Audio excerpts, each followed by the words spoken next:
Ils sont engagés dans une guerre commerciale préjudiciable, mais la diplomatie et la coopération militaire semblent être un meilleur pari pour la Chine et les États-Unis. Il y a suffisamment de bonne volonté pour réunir les diplomates de haut niveau et les ministres de la Défense dans une même pièce à Washington et, sans le président Trump, adopter un ton différent.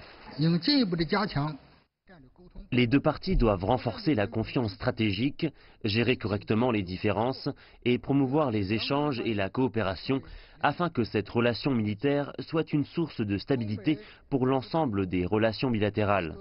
Il existe un large accord sur la dénucléarisation de la péninsule coréenne ainsi que sur des possibilités de coopérer plus avant dans la lutte contre le terrorisme et le trafic de drogue.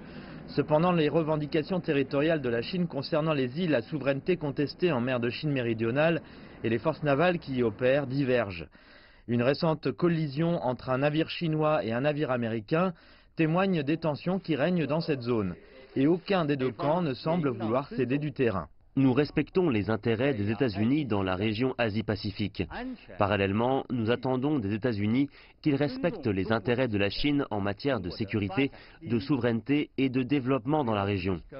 Nous avons également discuté de l'importance pour le renforcement du droit militaire et les navires et les aéronefs civils, y compris ceux de la marine, des gardes-côtes chinois et de la milice maritime de la RPC, d'opérer de manière sûre et professionnelle. Ce deuxième dialogue diplomatique et de sécurité sous l'administration Trump a été reporté au milieu d'une guerre commerciale grandissante déclenchée par Trump lui-même, qui accusait la Chine de pratiques commerciales déloyales qu'elle a niées à plusieurs reprises.